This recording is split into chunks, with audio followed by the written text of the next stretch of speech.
Good morning students. आज हिंदी में पढ़ेंगे पाठ 18 ब्रज माधुरी का तीसरा पद।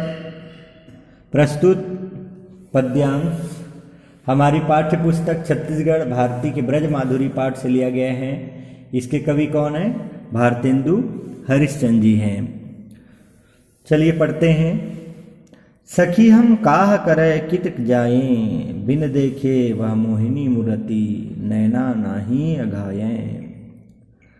बैठत उठत शयन सोवत, निस चलत फिरत सब ठौर, नैनन ते वह रूप रसीलो, टरत न इक पल और। सुमिरन वही ध्यान उनको ही, मुख में उनको नाम, दूजी और नाही गति मेरी, बिनु मोहन घन श्याम। सब ब्रज बर जो परिजन खीजो, सब ब्रज पर जो परिजन खीजो, हमरे तो अति प्राण, हरिचंद हम मगन प्रेम रस सूझत नाहिन आन। भारतेंदु हरिश्चंद्र द्वारा रचित यह पद। प्रस्तुत पद में कवि ने सखी के मन की दुविधा तथा कृष्ण के प्रति प्रेम भाव का वर्णन किया है। सखी हम काह करे कित जाए, नायिका अपनी सखी से मन की दुविधाओं का उल्लेख करती हुई कहती है क्या कि सखी मैं क्या करूं, कित जाए कहाँ जाऊं, बिन देखे वह मोहिनी मूर्ति, नैना नाही अघाए। कहाँ जाऊं क्या करूं, कृष्ण के मोहिनी मूर्त को देखे बिना, कृष्ण को देखे बिना मेरे नैनन नहीं भरते हैं। बैठत उठत शयन सोवत, निश्चलत फिरत सब ठौर। और कहते हैं कि बैठते उठते सोते जागते चलते फिरते सब जगह उनका रूप देखने को तरसता है, सभी जगह। नैनन ते वह रूप रसीलो, टरत न एक पल और। एक पल के लिए भी नेत्र उसके ध्यान से हटता नहीं है। हर समय जो है, हर समय मन में कृष्ण का ही नाम है। सुमिरन वही ध्यान उनको ही, मुख में उनको नाम, दूजी और नाही गति मेरी, बिनु मोहन घनश्याम। कहते हैं कृष्ण के बिना मेरी दूसरी कोई गति नहीं है। सब ब्रजवासी तथा परिवार के लोग मना करते हैं, खींचते हैं क्या? सब ब्रज बरजो परिजन खींचो, हमरे तो अति प्राण, हरिचंद्र हम मगन प्रेम रस सूझत नाहि तान। खींचते हैं। कवि कहते हैं कि कृष्ण के प्रेम के अलावा उन्हें और कुछ नहीं सूझता है। इतने जो है यहाँ पर भारतेंदु हरिश्चंद्र जी जो गोपियों के प्रेम व्यथा का यहाँ पर उल्लेख किया है कविता के माध्यम से, इस पद के माध्यम से।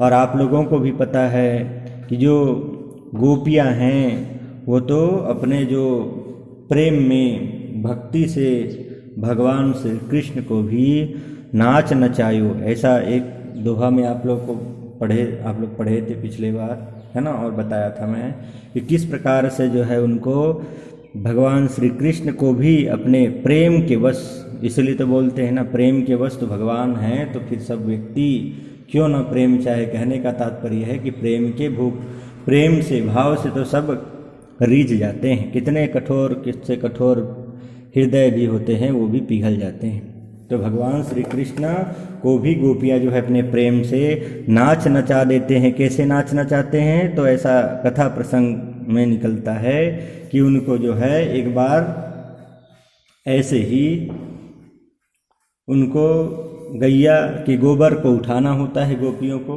तो कृष्ण को बोलते हैं कृष्णा चलो इसको उठाने में मदद करो। तो बोले काहे उठाएं, कुछ मिलेगा तो उठा दें, और हमको मिलेगा क्या जो हम उठाएं? तो गोपियाँ कहती है कि हम जितने बार उठाओगे उतना मक्खन देंगे। तो फिर कृष्ण कहते हैं कि अच्छा तो चलो ठीक है, एक बार उठाए, 2 बार उठाए, बहुत बार उठाना पड़ा। बोले अब हम भी तो पढ़े लिखे नहीं, तुम भी पढ़े लिखे नहीं, तो हिसाब कौन लगाएगा? तो बोलते हैं कि नहीं ऐसा बात नहीं बनेगा। ठीक है, हम एक काम करते हैं। गोपियाँ कहते हैं कि जितने बार इस टोकरी को उठा रहे हो उतनी बार हम आपके मुंह में जो है गोबर का टीका लगाई देते हैं। तो गोबर का टीका लगाने लग गए। अब पूरा तो इतना उठाए कि भगवान श्री कृष्ण के पूरे चेहरे पर जो है गोबर का टीका लग गया। अब वो तो चले अब घर मक्खन लेने के लिए, इतना मिटाना नहीं है। अब गए तो सब लोग बड़ा हंसे। मैया देखी, अरे ये क्या लगा लियो लाला, अरे पूरे बोले नहीं इसको मिटाना नहीं मम्मी, ये तो हिसाब किताब है। अच्छा क्या हिसाब किताब है, बताए पूरा वृत्तांत। बोले ये भी मस्त मौला है, नटखट है, भगवान श्री कृष्ण को देखो। बोलते प्रेम के वश में हो करके भगवान श्री कृष्ण भी जो है अपने भक्तों के अनुसार ही जो है रूप धारण कर लेते हैं, उनके अनुसार हो जाते हैं। तो यहाँ पर इसी चीज़ का वर्णन किया गया है भारतेंदु हरिश्चंद्र जी के द्वारा कि प्रेम और भक्ति से ही भगवान को प्राप्त किया जा सकता है। उसके अलावा और जो दूसरा मार्ग है वो बहुत ही क्लिष्ट है, कठिन है। ओके, तो इस प्रकार से ये पद आप लोगों का कंप्लीट होता है। इसमें किसी प्रकार से कुछ डाउट हो तो मीटिंग में आप लोग अवश्य कंसल्ट करिएगा।